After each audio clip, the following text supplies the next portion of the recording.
So how do we prevent malware? Well, obviously we've got things like antivirus products. But the first step in preventing malware is to have policies. Policies on what's acceptable and unacceptable use of the internet. Procedures on, for example, implementation, monitoring, and keeping up to date various, say, antivirus products. And we put in the anti-malware tools both at a network layer, but also at a host layer. So we try to pick up and notice any type of malware that's coming in. However, many of these are not very effective because the malware is continuously evolving, and we need to continue downloading new signatures of the new types of malware. The other problem with it is that a lot of the malware today is fairly cleverly written and can be very difficult for an anti-malware product to actually truly detect that malware. We usually say that anti-malware products today will pick up about 43% of the malware that's out there. Well, that's still a lot better than nothing. But that emphasizes that the true answer to preventing malware, policies, procedures, monitoring the activity, and awareness. So everybody knows what are the symptoms of malware and what should we do about it. We should control external media. Make sure that people are not bringing in USB sticks from home or portable hard drives or connecting their smartphone to the corporate network. We should encourage awareness so they know what to watch for and certainly what some of the symptoms are. We should do regular scans of our network as well as scans of all our hard drives to see if something has ended up on our machine. And of course, it's important that we do regular backups. We do backups so that, for example, if a machine was to be compromised, at least we could rebuild the data that's on it. One of the most common forms of attacks against a company today is what we call ransomware, where that person will find their machine has been encrypted and someone offers to sell them the decryption key for a certain number of bitcoins. And in many cases, the problem is that doesn't fix the problem.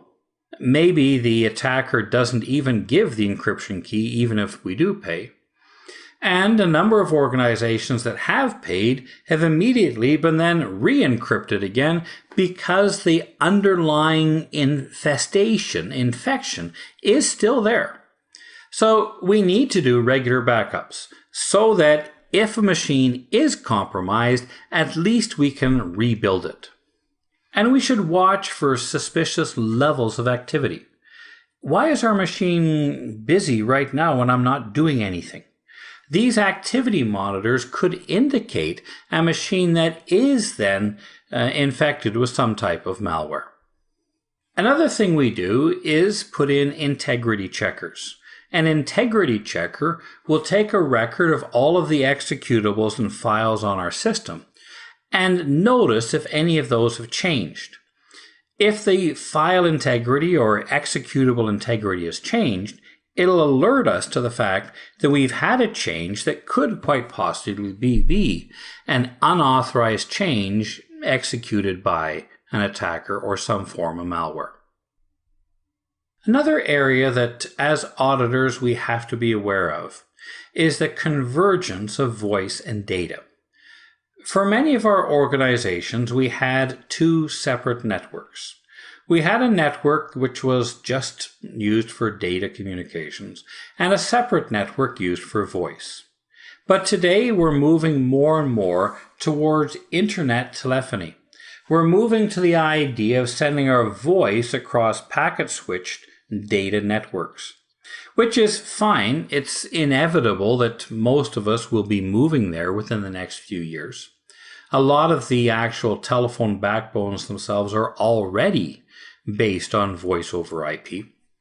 So many people are using it even if they don't know it. But the idea, of course, is that we can now replace that traditional voice telephone network, that separate network running all over our office that in being separate from data also meant it didn't communicate well with data. Now, converging both voice and data together, take for example in a call center. When a person phones in, we can immediately pull up customer records and so on associated with those calls. The other thing is, by using then voice over IP and internet telephony, we can get rid of long-distance phone costs. Some of you may be using products like this already, where you can make calls all over the world for free, because of the fact is you're talking over internet communications. The other thing is that voice, which is traditionally an analog signal, is really inefficient. Data is much more efficient. And packet switching is always more efficient than circuit switching. And the traditional plain old telephone system or publicly switched telephone network was very much an analog circuit switching type of communication. Now, by going to voice over IP, we can better utilize our data communications lines, as well as better utilize our bandwidth by converting everything into digital signals instead of analog. So what are the security issues that we as auditors should look for when it comes to voice over IP? Well, obviously, telephones are still a fairly important part of our business in many cases, and we want to ensure that we have built-in redundancy and availability. The problem now, of course, is that if our data network goes down, we'll lose both voice and data services, so we really need backup and redundancy for that reason. The other thing is that with a data network, it's actually relatively easy to intercept and monitor communications. We can pick up communications that are going on the line, rebuild those packets much easier than we could with a traditional phone system. And there's always the risk of misconfiguration. And this is a type of attack known as phreaking.